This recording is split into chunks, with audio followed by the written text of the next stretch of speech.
जिस शिक्षक द्वारा उसका निर्मम हत्या किया गया, तो स्वर्ण जाति के लोग हैं, एक जाति विशेष के लोग एक पक्ष में उसके समर्थन में आए हैं, उसके समर्थन में आए हैं। इससे बड़ा हिंदुस्तान के लिए दुर्भाग्य की क्या बात हो सकती है। मानसिकता मनवादी लोग जो हैं वो अपना एक मूवमेंट बना लिए हैं।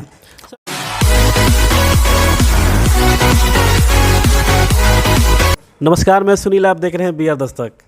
मेरे साथ मुकेश कुमार सुमन जी हैं, जो पेशे से अधिवक्ता हैं और ये पूर्व प्रधान रह चुके हैं और आरजेडी के नेता हैं। भैया, मेरे चैनल में आपका बहुत बहुत स्वागत है। आपका भी बहुत बहुत स्वागत है सुनील जी। कुछ दिन पहले राजस्थान के एक जालौर जिला है, गांव का नाम है सराना। वहाँ एक दलित लड़के ने स्कूल से मटके से पानी पी लिया, तो वहाँ के जो स्वर्ण टीचर है उस पानी पीने के लिए उसको इतना मारा कि उसकी कान की चादरें फट गई, आँख फट गया और उसको एक अहमदाबाद के निजी अस्पताल में उसको भर्ती कराया गया, जहाँ 23 दिन बाद उसकी मौत हो गई। इस पर आप क्या बोलिएगा? देखिए, सबसे पहले तो मैं ये बताऊंगा कि ये दलित समाज के लिए जो मानसिक तौर से जिनका मानसिकता बन गया है कि दलित और गरीब जो शोषित है उसको शोषण करना है, उसी का ये परिणाम है।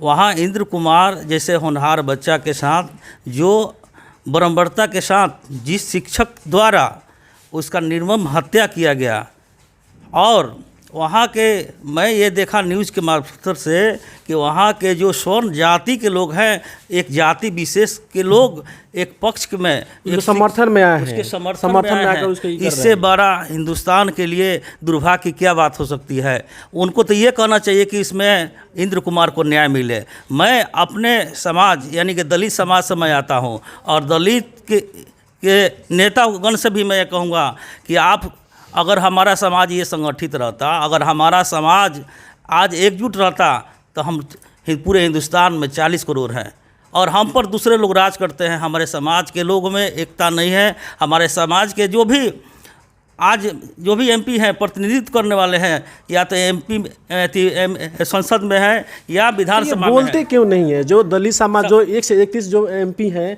ये कहीं भी अगर घटना होता है तो बोलते क्यों नहीं है? इनकी मजबूरी क्या है? ये कहीं ना कहीं मानसिक गुलामी के तहत ये हैं। इनका ये भी मानसिक गुलामी से भी चल रहा है। ये जो किसी भी पार्टी में है, लेकिन आप तो हमारे नेता हो, आप हमारा नेतृत्व करता हो, लेकिन आप हमारे प्रश्न को नहीं उठा सकते हो, तो तुमको दलित का नेता कहलाने का कोई अधिकार नहीं है। वहाँ के कांग्रेस के एक विधायक हैं जो दलित समाज से आते हैं, उन्होंने अपने सरकार पर आरोप लगाया है कि अगर हम इस सरकार में रह रहे हैं, अगर मेरे रहते हुए, सरकार के रहते हुए अगर मेरे समाज अगर सुरक्षित नहीं है, तो हमको सरकार में रहने से कोई फायदा नहीं। उन्होंने इस्तीफा अपना दे दिया है। मैं वैसे नेता का मैं ये उनसे प्रेरणा लेना चाहिए और नेतागण को प्रेरणा लेना चाहिए। आज हमारे जितने भी MP हैं, माननीय हैं, और हमारे सबसे बड़ी बात है कि इस हिंदुस्तान के माननीय हमारे बीच के हैं, उनको इस पर संज्ञान लेना चाहिए। माननीय जो मेन स्ट्रीम मीडिया है, उन्होंने जो प्रोपेगेंडा है वो फैला रखा है कि स्कूल में मटका नहीं था, हाबी जाबी नहीं था। जो टीचर हैं, जो वहाँ के लड़के स्टूडेंट हैं, एक ही मतलब जो नल है वहाँ से पानी पीते हैं। बाकी फिर भी एक जो वहाँ के जो ऑफिस है, जो छैल सिंह नाम है उसके ऑफिस में घड़ा रखने का सर जो है वहाँ पर व्यवस्था है। तो जो मेन स्ट्रीम मीडिया है वो एक प्रोपेगेंडा सर क्यों फैला रहा है? उसके पक्ष में सर क्यों ये सब कर रहे हो? देखिए, खासकर मीडिया वाले भी, मीडिया में हमको लगता है कि 85% उसी मानसिकता वाले लोग हैं। तो वो नहीं चाहेंगे कि आपकी बातों को प्रदर्शित किया जाए और सच्चाई सामने लाया जाए। मैं मीडिया के उन्हीं के न्यूज़ के मार्फत में बता रहा हूँ। वहाँ के ADG जो हैं, उनका मैं इंटरव्यू सुना। मैं वहाँ जाने वाला था जालौर में, लेकिन नहीं गया, कुछ कारणवश से नहीं गया, लेकिन मैं उनका इंटरव्यू सुना। उनके द्वारा ये कहा गया है कि अनुसंधान में ये पाया गया है कि मटके की जो जगह है, मटके रखने वाली, उसकी पुष्टि हुई है, वहाँ बरामद हुई है, उसकी पुष्टि हुई है। तो आखिर मटका जब रखने का जगह बनाया गया है, तो आखिर क्या कारण है? वहाँ तो बच्चों को ये सिखाया जा रहा है कि तुम ये कहो कि यह मटका नहीं था। वहाँ की ये जो उस मानसिकता मनवादी लोग जो हैं, वो अपना एक मूवमेंट बना लिए हैं। सर, जो ये समाज दलित समाज है, सदियों से सब छुआछूत, भेदभाव, शोषण सर सहते आ रहा है। सर, ऐसा कब तक होगा सर? देखिए, जब तक हम लोग बाबा साहब के सिद्धांत के लिए हमारे नेता या हम लोग सिर्फ कहते हैं लेकिन उस पर पहल नहीं करते हैं। यदि बाबा साहेब जो हम लोगों को बता गए, हम लोग के लिए जो कर गए, उनका अनुपालन करने लगेंगे। और सबसे बड़ी बात है कि हमको हिंदू बनाया जाता है कब? जब वोट आता है तब। चुनाव के टाइम हमको हिंदू बनाया जाता है। और दंगा कराने के लिए भी हम लोग को हिंदू बनाया जाता है। हमारे युवा जय श्री राम का नारा लगाकर जाते हैं, लेकिन क्या होता है, उन्हीं के साथ शोषण किया जाता है। उन्हीं को जब अधिकार की बात आती है तो बोलते हैं ये चमार है, दुसाध है, ये मैंने जातियों में बांट देते हैं। जी बिल्कुल। जब चुनाव आता है तो बोलते हैं कि नहीं, ये हिंदू मुस्लिम का मामला है, धर्म खतरा में है।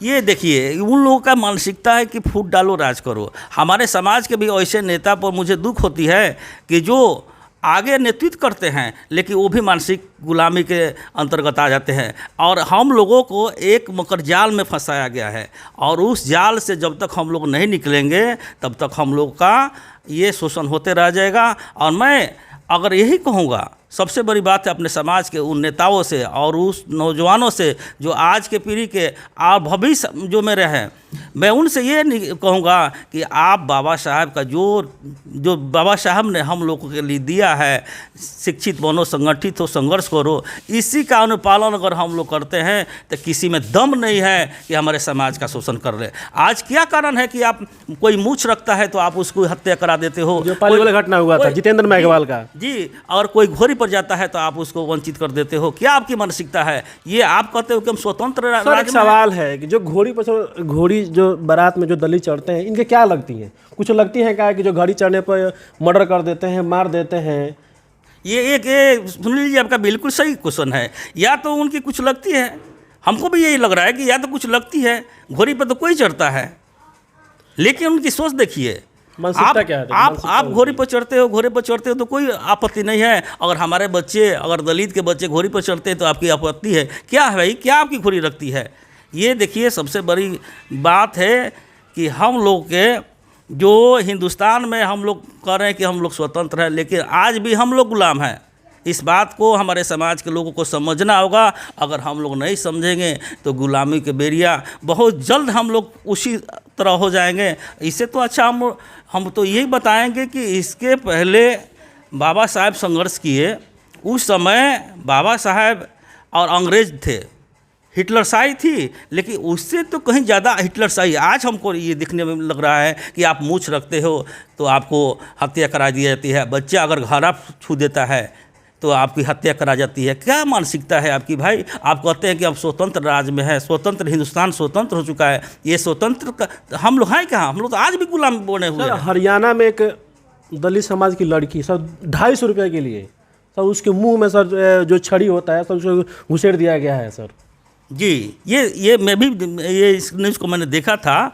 लेकिन देखिए, सबसे बड़ी बात मैं बता रहा हूँ, और मैं ये नौजवानों से अपील करता हूँ कि जहाँ भी अगर आप सुनते हो कि इस तरह की घटना होती है, आप देखिए, मीडिया तो बिक चुका है। मीडिया तो हमको लगता है कि 85% वही लोग हैं।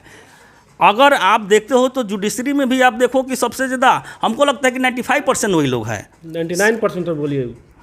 या आपका दबदबा कार्यपालिका पर है, विधायिका पर है, आप ऑलरेडी हावी हो। और आप प्रेस मीडिया वाले भी तो बिक चुके हैं। पारदर्शिता जहां दिखाना है, किसी ने न्यूज़ दिखाया, नहीं दिखाया। ये आप बताइए कि वहाँ के शासन प्रशासन कितना दोषी है कि एक बच्चे के साथ उस तरह की बर्बरता से मारपीट की जाती है, और उस बच्चे का 20 दिन इलाज चलता है, किसी प्रशासन ने उसके सुन नहीं लिया। और आज आप कहते हो कि भाई परिवार वाले कहें कि FIR नहीं करना है। परिवार सब बड़ी दुख की बात है कि जो दलित लड़का जिसकी मौत हुआ है, वहाँ के जो 36 को बोला जाता है, जो सब के सब स्वर्ण कास्ट थे, उनके जो छैल सिंह है, उनके समर्थन में पंचायतें हुई। और जो पंचायतें हो रही थी, वहाँ के एक पुलिस है, उनके समर्थन में भी ताली बजाया था। आपने भी शायद न्यूज़ देखा होगा। ये तो सरासर संविधान के खिलाफ है। मैं उसको न्यूज़ को भी देखा कि वहाँ के DM ASP के द्वारा ताली बजाना, ये इससे बड़ी क्या कहा जा सकता है कि आप शासन प्रशासन के लोग हो। आप इसका माने कि आप घटना को अंजाम दिला रहे हो। सबसे पहले तो मैं ये हिंदुस्तान की सरकार से और वहाँ के राज्य की सरकार से ये मांग करता हूँ कि उस गुनहगारों को उसमें शामिल किया जाए जिस जिलाधिकारी ने, जिस वहाँ के आरक्षी अधीक्षक द्वारा उसके पंचायत में ताली बजा कर क्या प्रतिनिधि आप क्या दिखाना चाहते हो भाई? आप तो ऑलरेडी उस आपका मानसिकता वही है, आप शोषणकर्ता के साथ हो। मैं तो ये चाहूँगा कि उस पर भी FIR होना चाहिए और मैं आप SC/ST आयोग जो मेरा है उस पर संज्ञान लेना चाहिए SC/ST आयोग को कि भाई आप ताली बजाते हो, उसके पंचायत में जाते हो, इसलिए ये आप क्या प्रतीत करते हो? आप मेरे समाज के लोगों को मानसिकता क्या दर्शाना चाहते हो कि आप दबे रहो? ये घटना हुई आज वहाँ पर मुख्यमंत्री जी डायरेक्ट अगर संज्ञान लिए रहते हैं ये घटना नहीं होती। लेकिन वहाँ मैं तो एक यही कहूँगा कि हिंदुस्तान में चाहे वो कांग्रेस की सरकार हो चाहे भाजपा की सरकार हो, एक शेष नाग है और तो दूसरा नागनाथ है। मैं यही कहूँगा। आप सर, एक राजस्थान का ही घटना है कन्हैया लाल का, एक मुस्लिम लड़का, जो मुस्लिम लड़के थे दो, उन्होंने घेर काट दिया तो वहाँ पर पूरे इंडिया का हिल गया कि हाँ इसका मौत हो गया। मामला ये था कि वहाँ हिंदू मुस्लिम का मामला था और मामला जो जालौर में हुआ है वहाँ कांड जो ऐसी मतलब क्रूरता जो घटना किया है वो एक स्वर्ण कास्ट का है। इस पर तो ना किसी बीजेपी का ट्वीट आया है, ना किसी जो सरकार है, ना मिलने के लिए गए हैं। और वही जो कन्हैया लाल का घटना हुआ था वहाँ जो ये अशोक गहलोत उनसे मिलने के चल गए थे, उनको 50 लाख रुपया मुआवजा का ऐलान किया था, 2 सरकारी नौकरी का ऐलान किया है। और यही जो जालौर में हुआ है वो सिर्फ 5 लाख रुपये दिए हैं। सर ऐसा भेदभाव क्यों? देखिए, ये भेदभाव तो ये तो बहुत दुर्भाग्य की बात न है।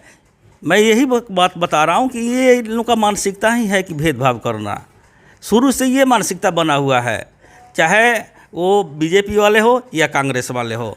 मैं वहाँ की सरकार, अगर वहाँ के मुख्यमंत्री, माननीय मुख्यमंत्री जी अगर उसको संज्ञान शुरू में लिए रहते और एक्शन लिए रहते तो हमको नहीं लगता है कि वो बच्चा आज हम लोग के बीच होता। उस तरह का उसका व्यवस्था कराया जाता, ट्रीटमेंट कराया जाता, हो सकता है कि बच्चा बच जाता। लेकिन वहाँ से ये आप देख रहे हैं कि जहाँ एक बड़ी पंचायत में वहाँ के स्थानीय शासन प्रशासन के लोग वहाँ ताली पीट रहे हैं, तो वहाँ तो भेदभाव ये स्वाभाविक है कि शुरू में यदि ये मीडिया के लोग या हमारे सोशल मीडिया में हमारे युवा लोग इसको अगर नहीं दिखाए रहते तो इंद्र कुमार को कोई जानता भी नहीं, कोई नहीं जानता। लेकिन ये तो सोशल मीडिया का कमाल है और हमारे वहाँ का स्थानीय संगठन के कुछ लोगों ने इस मुद्दे को उठाया, तब ये मामला हिंदुस्तान के लोगों ने जाना कि भाई आप किस तरह के बर्बरता कर रहे हो, आपने क्या किया है। लेकिन इस मामला को भी वहाँ के शासन प्रशासन के लोग उसको दबा देते, जिस तरह हाथरस की घटना हुई थी। ये मैं अनेकों हिंदुस्तान की घटना की बात बता रहा हूँ। मेरा कल भी बयान लिया गया था कोर्ट में, मैं सिविल कोर्ट में गया था, वहाँ भी एक मीडिया वाले बंधु ने कहा, मैं वहाँ भी अपना बयान दिया कि अगर ये इनकी मानसिकता जब तक कब बदलेगी, जब हमारे समाज के लोग एकत्रित हो जाएंगे, संगठित हो जाएंगे। अगर हमारे समाज 40 करोड़ की संख्या है लेकिन हम अपना पावर नहीं समझ नहीं रहे हैं। बाबा साहेब ने हमको एक वोट का अधिकार दिया और वोट लेने के लिए आपके दरवाज़ा पर कोई आता है तो देखिए आपके घर आकर आपके घर खाना खाएगा, आपके बिस्तर पर बैठेगा, लेकिन वही चुनाव बीतने के बाद से कोई किसी को पूछने वाला नहीं है। वही बाघेल सरकार वहाँ के मुख्यमंत्री की मैं ये कहना चाहता हूँ मुख्यमंत्री के बारे में कि मुख्यमंत्री जी अगर तत्काल एक्शन लिए रहते, कमेटी बना दिए रहते या किसी आयोग से उसको जांच करा दिए रहते हैं, 5 लाख आप एक बच्चे की हत्या, निर्मम हत्या कराकर 5 लाख आप देते हो, इससे शर्म की क्या बात है? ज़्यादा क्या बात हो सकती है? सर, जो प्रियंका गांधी है, ये अगर यूपी में कुछ होता है तो पूरी ताली पीटती हैं, वहाँ चल जाती हैं, और उन्हीं के सरकार में राजस्थान में जो हुआ है अभी तक उनका ना ट्वीट आया है ना मिलने के लिए गए हैं। देखिए, मैं तो ये शुरू में सुनील जी आपको बताया कि ये दोनों हम लोग कहीं तैसी नहीं है। पूरे हिंदुस्तान में मैं हिंदुस्तान के अगर न्यूज़ ये जा रहा है, आपके न्यूज़ के मार्फत से बताना चाहता हूँ कि ये शुरू से ये शोषण लोग करने वाले लोग हैं। इनका मानसिक ही संतुलन है, मानसिकता ही है कि आप गुलाम बना कर रहो। आप अगर प्रियंका गांधी या राहुल गांधी इसको अगर संज्ञान लिए रहते, अगर जाते, अगर सरकार से बात करते, यही अगर प्रियंका गांधी अगर किसी दूसरे के साथ घटना होती है तो दौड़ जाते हैं। लेकिन इस घटना में हमको नहीं लगता है कि कोई संज्ञान लिया, नहीं कोई एक भी इन लोगों ने द्वारा स्टेटमेंट दिया गया है। लेकिन बात करने के लिए आपका बहुत बहुत धन्यवाद। आपकी इस पर पूरी प्रतिक्रिया क्या है, अपनी कमेंट जरूर दीजिएगा, शेयर कीजिएगा, सब्सक्राइब कीजिएगा। आप देख रहे थे बी आर दस्तक, मैं सुनील सिवान।